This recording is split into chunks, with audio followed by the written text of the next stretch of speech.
Muito bem, pessoal. Então, na aula anterior, nós vimos um pouquinho sobre a operação de cristalização como uma operação unitária, né, e sobre os equipamentos. Agora, nós vamos ver um pouquinho sobre os fundamentos que estão associados ao projeto, à análise, ao dimensionamento de equipamentos de cristalização, né? Só retomando, mostrei aqui para vocês, vou pegar esse primeiro exemplo aqui, que nós temos basicamente dois tipos de sistemas de cristalização. Claro que as variações do mercado são, são, são amplas, né? Cada empresa tem o seu modelo, os seus modelos de cristalização, mas se a gente fizer uma grande divisão, nós temos os equipamentos que não trocam calor, deixa eu pegar aqui a canetinha, né? Os equipamentos que não trocam calor, para a cristalização, então aqui, por exemplo, o evaporador de Oslo, né? Se vocês olharem aqui o evaporador de Oslo, eu tenho a evaporação junto com a cristalização. Tá? E da evaporação para a cristalização, eu não tenho nenhum sistema de resfriamento ou aquecimento. Então, não existe uma troca térmica considerável nessas etapas. E nós temos sim, aí sim, os cristalizadores, né, propriamente dito. Esses sim são equipamentos, né, só retornando, esse aqui é um evaporador cristalizador, o evapocristalizador, tá? E aqui sim nós temos o cristalizador, onde tem troca térmica, normalmente com resfriamento. E por que resfriamento? Porque a maioria dos sólidos, né, em meio aquoso, acaba cristalizando mais facilmente a baixa temperatura. Para entender isso, para explicar, deixar bem certinho para vocês essa questão é, da, do processo de cristalização em si, nós temos que analisar uma coisa chamada curva de solubilidade. Tá? Então, a curva de solubilidade, ela nada mais é do que uma relação de equilíbrio entre a, a concentração da suspensão, da solubilidade, a solubilidade máxima de um componente em função da temperatura. Tá?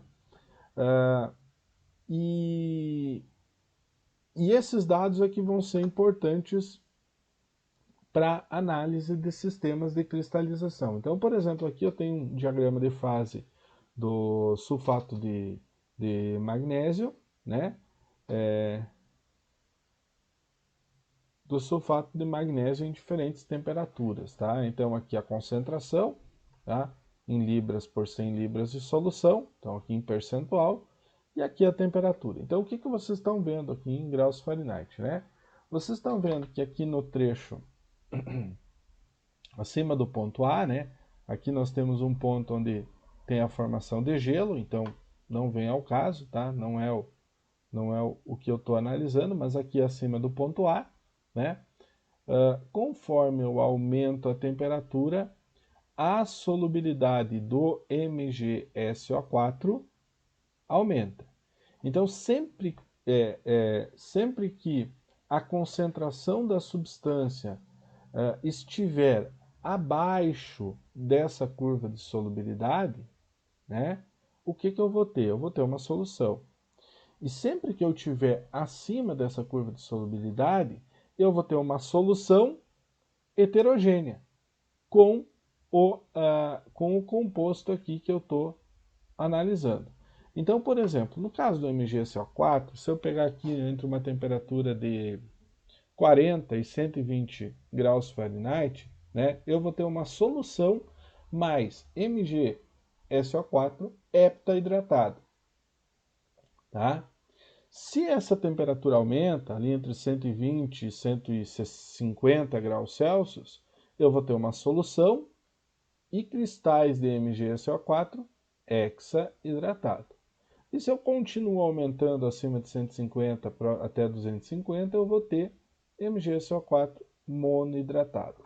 Então vejam que a solubilidade de um composto ou a forma de cristalização de um composto vai depender muito da temperatura, certo? E da concentração que eu estou analisando. Então, se eu quisesse cristalizar na forma de heptahidratado, né, eu deveria trabalhar com concentrações acima desses valores aqui, da linha de equilíbrio, né? Então, sei lá, se eu pegasse aqui, aqui 70 graus Fahrenheit, né?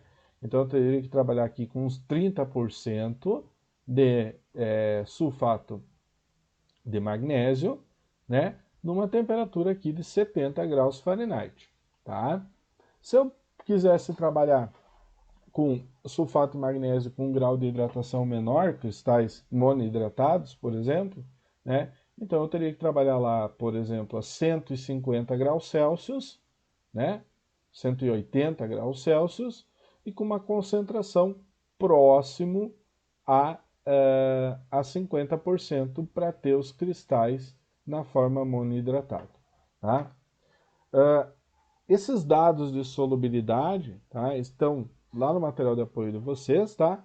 E também lá no capítulo 2 do PR, as tabelas de solubilidade de substâncias puras, obviamente em água que temos, tá? Então vai ter uma atividadezinha para vocês olharem esses dados de solubilidade em água de alguns compostos, tá bom?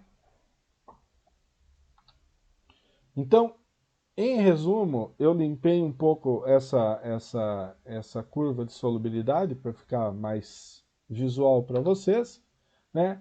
Sempre que a concentração estiver abaixo da linha de solubilidade, da curva de solubilidade, tá? Então essa relação entre temperatura e fração me dá uma curva de solubilidade. Sempre que a concentração estiver abaixo dessa curva de solubilidade, né?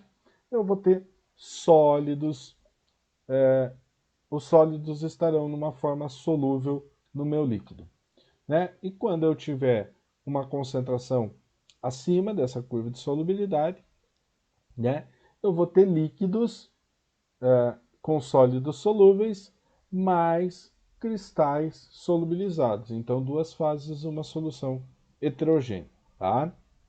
Então, pessoal, um dos fundamentos importantes nesse caso é o balanço de material, né? Então, o balanço de material vai me dizer quanto de material, quanto de produto cristalizado eu vou ter e quais as correntes do meu sistema, né? Quantidade, composição e tudo mais. Então, para analisar esse sistema, eu vou pegar aqui um cristalizador genérico, né? Onde eu vou definir aqui como sendo L a corrente de alimentação. Já estou usando uma nomenclatura similar do sistema de evaporação, já para fazer essa analogia, né? Então, essa corrente L normalmente é o que sai do meu evaporador, corrente líquido concentrado do meu evaporador, numa determinada composição. A corrente C é a corrente de cristais, tá? Então sai aqui no fundo do meu cristalizador. A corrente S é a minha solução mãe. Ela normalmente retorna na alimentação, se misturando a alimentação do evaporador, né? E eu ainda posso ter, em alguns casos, né, uma corrente W aqui, que seria uma corrente de material evaporado. E nesse caso aqui eu não teria sólidos, né, o componente de interesse dissolvidos, ou não deveria ter, né? Então aqui mais ou menos um esquema de um cristalizador. Se eu fizer um balanço de massa nesse sistema, né, eu tenho que tudo que entra é igual a tudo que sai, regime estacionário, né, e tudo mais, tá? Então eu tenho aqui que L é igual a C mais S mais W, tá? Se eu pegar o componente de interesse, né, considerando que aqui em cima eu não tenho sólidos, né, de interesse, eu tenho que L vezes XL é igual a C vezes XC, S vezes XS. Bom, então o que acontece, tá, pessoal? O que vai acontecer nos sistemas de evaporação? Como é que eu vou obter essas informações, né? Então, de novo, eu retorno lá para minha para minha curva de solubilidade, né? Então, lá na minha curva de solubilidade, tá? E para determinada temperatura, né? Então aqui peguei uma temperatura qualquer, né? Eu tenho o que? A solubilidade do material. Então eu sempre vou considerar o cristalizador como um estágio de mistura e equilíbrio, tá? Então de mistura perfeita e equilíbrio. Ou seja, não importa a condição que o meu L chegue aqui, né, que a minha composição da alimentação chegue aqui, tá? Não importa a composição aqui, o tempo vai ser suficiente para que a concentração de XL chegue até a curva de solubilidade, tá? Então eu tenho um XL, né, o XL ele tem que ser maior do que a curva de solubilidade. Em termos práticos, né, o XL, a concentração da alimentação, né, ela vai ser maior do que o XS, solubilidade, e menor do que o XC. Por quê? Porque se XL for igual à composição dos cristais, né, tudo que entrar vai sair na forma de cristal. Então eu não posso ter valores maiores do que XC, do que a fração de sólidos, do que a composição de sólidos nos cristais, tá? Então a partir dessas duas equações, né, normalmente esse termo aqui ele sai por outra componente da amarração, tá? Então normalmente ele vai estar associado lá, por exemplo, ao balanço de energia, tá? Então, esse termo ele sai lá do balanço de energia, quanto de material evapora aqui no processo de resfriamento, tá? Então, com essas duas equações eu consigo resolver, e mais um termo que sai lá do balanço de energia eu consigo resolver. Lembrando que não são todos os evaporadores que têm essa corrente V, tá, gente? Tem evaporador que não... Desculpa, essa corrente W aqui. Tem evaporador como o evaporador de Oslo, ele não tem essa corrente W. Vamos ver alguns exemplos aqui, quais vão ter essa corrente W. Tá? Então, por exemplo, ó, esse evaporador não tem a corrente W. Tá? Então, não tem saída de vapor aqui nesse equipamento. Esse tem corrente W. Ó. Então, aqui está a corrente W que nós definimos, tá? Esse não tem a corrente W, tá?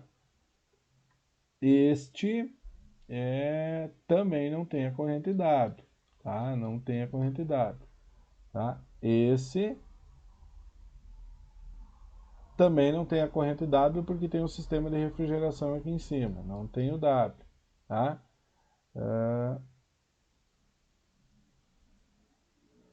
Desculpa, esse tem o W sim, ela tá aqui, ó. Aqui tá a corrente W, porque tem um trocador de calor que aquece aqui, tá?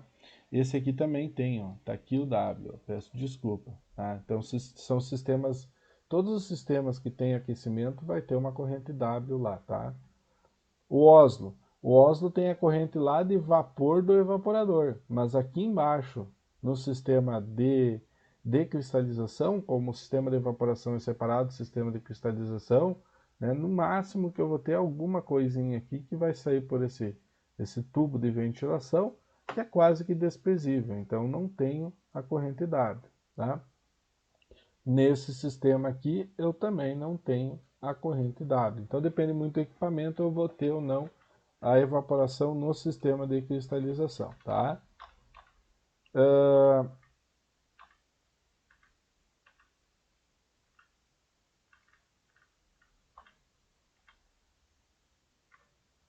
Bom, quer dizer que em qualquer condição que eu alimentar o XL no meu cristalizador, desde que esteja acima da solubilidade, vai acontecer a cristalização? Tá? Nem sempre, tá, gente? Algumas substâncias, elas apresentam o que a gente chama de supersaturação, tá? Eu brinco que é o café da minha sogra, né? Porque o açúcar que ela usa só pode ter supersaturação de tanto que ela consegue botar açúcar no café dela. Mas tudo bem, espero que ela não ouça esse vídeo depois. Não, ela vai ouvir, mas vai achar legal que eu uso ela como exemplo, tá? Mas realmente o café dela é uma coisa é, incrível que ela consegue fazer, colocar de açúcar no café. Mas tudo bem, tá? Um beijo, minha sogra. Então, o que, que acontece quando eu tenho soluções supersaturadas? O que, que acontece nesses sistemas, né? Esses sistemas, eles têm por característica que ter uma solução homogênea, ou seja, uma única fase, eu não ter sólidos cristalizados, mesmo a uma concentração acima da concentração de solubilidade. Quer dizer, professor, até o que tu falou até agora estava errado? Não, não está errado. Então, esse quadrinho aqui não deveria estar aparecendo ainda, mas já vou mostrar para vocês. Então, o que acontece? Eu tenho aqui um sistema, uma curva de solubilidade e uma curva de supersolubilidade, tá? O que que essa curva de solubilidade ela indica? Ela indica o início da nucleação. Então, esse tracejado aqui é uma curva de supersolubilidade e aqui uma curva de solubilidade. Obviamente, só para mostrar para vocês. Então, o que que acontece, pessoal? Entre a condição de solubilidade e supersolubilidade, eu tenho uma região chamada região metaestável. E nessa região metaestável, a nucleação, que é o fenômeno de início da formação de cristais, ela não acontece de forma espontânea, ok? Então, eu preciso que cristais, para que ela aconteça de forma, para que ela aconteça, eu preciso ter o início da cristalização, certo? Um processo que talvez não seja espontâneo, né? Para que daí ela continue. Então, o que, que acontece? Vamos supor aqui que nós temos um cristalizador que troca calor, ou seja, que resfria, né? Então, eu tenho lá uma solução, né? Uma determinada condição, né? Um XL, tá? Lá da alimentação, numa determinada condição, que está sendo o quê? Resfriada. Bom, por o que nós entendemos até um determinado momento, até agora há pouco, né? O que nós estávamos falando, se esse XL fosse maior do que a solubilidade, né, nós teríamos um processo de cristalização. Porém, como nós temos aqui uma região metaestável, quando a temperatura atingir a solubilidade, atingir a condição aqui de solubilidade, ou seja, a temperatura chegar num determinado ponto tal que XL seja igual a XS, né?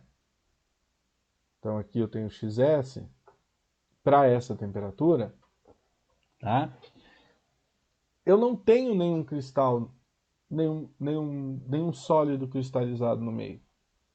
Então, como tem essa condição de metaestabilidade e não são todos os componentes que têm essa metaestabilidade, né? Como eu tenho essa condição, a nucleação não vai iniciar de forma espontânea, como eu falei para vocês, tá? Então, nessa região aqui, ela não vai começar de forma espontânea. Então, o que, que eu preciso fazer para que a cristalização inicie de forma espontânea? Sair dessa região metaestável. O que, que eu faço para sair dessa região metaestável? Ou eu concentro essa solução mais, né? Ou eu concentro, eu até não citei esse exemplo aqui, porque eu estava num evaporador, num cristalizador que só resfria, tá? Ou eu faço o quê? Ou eu resfrio ela mais. No momento que a temperatura atinge uma condição tal que a concentração fique acima da curva de supersolubilidade, acima dessa curva de supersolubilidade, aí sim a cristalização vai acontecer de forma espontânea. Tá, professor, mas daí o que vai acontecer com o que vai acontecer com a concentração da solução? Vejam bem, até esse ponto aqui, a concentração da solução, né, era maior do que a concentração de solubilidade. Até esse ponto, tá? Então, no momento que ele rompeu a curva de supersolubilidade, tá? A concentração, e aqui eu vou pegar uma outra cor, no momento que ele rompeu a curva de supersolubilidade, a concentração tende, né, tende a chegar ao valor da concentração de solubilidade em dada temperatura, tá? Em dada temperatura, tá? Só que esse processo não é linear, vem até aqui e depois desce. Não, no momento que ele chegou aqui, isso vai tender, né, de forma indiferente, num caminho indiferente com a temperatura, ele vai tender a voltar aqui para o ponto da concentração de solubilidade. Então vejam bem, eu falava anteriormente que a cristalização é um sistema que é visto como de mistura perfeita, aqui em operações, e de equilíbrio. Tá? Então, sempre a condição final de um processo de cristalização, ou seja, a concentração do licor-mãe que volta para o meu sistema de evaporação, por exemplo, né, ou que deixa o meu sistema de cristalização, sempre vai estar na condição de temperatura sobre a linha de solubilidade. A supersaturação ela tem que ser levada em consideração para verificar se vai ou não vai acontecer. Então não adianta eu alimentar um sistema, né? Por exemplo, nessa condição aqui, ó, nessa condição, não adianta eu alimentar um sistema nessa condição que a cristalização não vai acontecer de forma espontânea. Professor, mas eu não tenho condição de chegar a essa região de meta-estabilidade. Existem alguma substância que é bem difícil de chegar nessa região fora da região meta-estável. O que eu faço? Voltando, uso esse tipo de equipamento. Então, por exemplo, se eu tivesse uma alimentação aqui, né? Uma alimentação... Cadê a alimentação? Aqui, tá? Se eu tivesse uma alimentação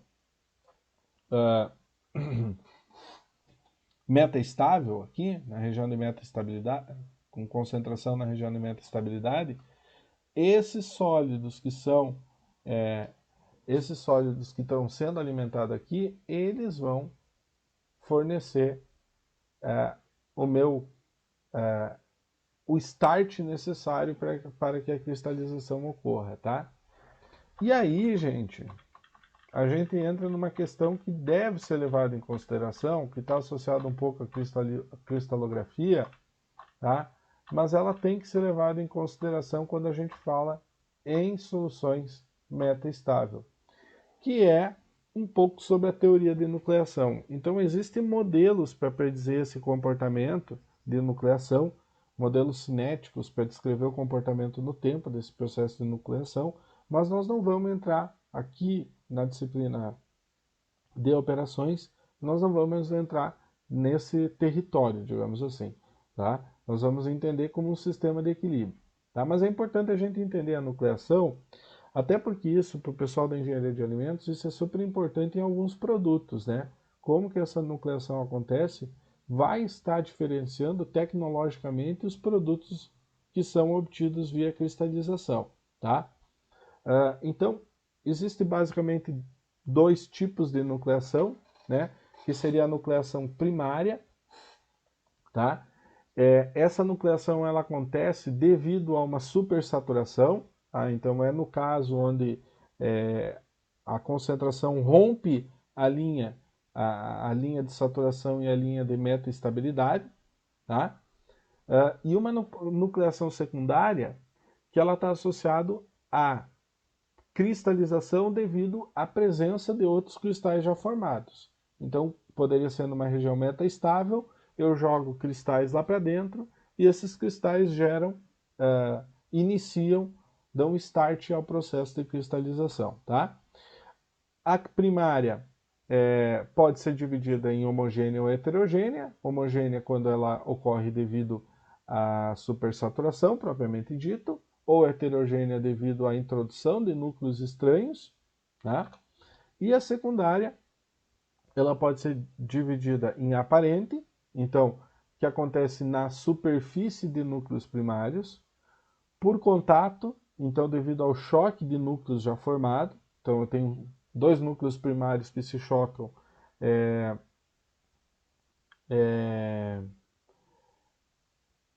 dois núcleos primários que se chocam formando um núcleo secundário, tá? Ou em camada intermediária que está associado ao líquido que recobre os núcleos primários. Então, também está associado a pequenos cristais que vão se formando sobre núcleos primários e que vão se agregando, formando núcleos secundários e maiores, né? Então, tudo isso é importante no crescimento, tá? E eu vou só retornar aqui, fazer uma correçãozinha do que eu falei, né? Que a secundária, ela acontece por núcleos já formados, núcleos primários já formados, a partir de núcleos primários já formados.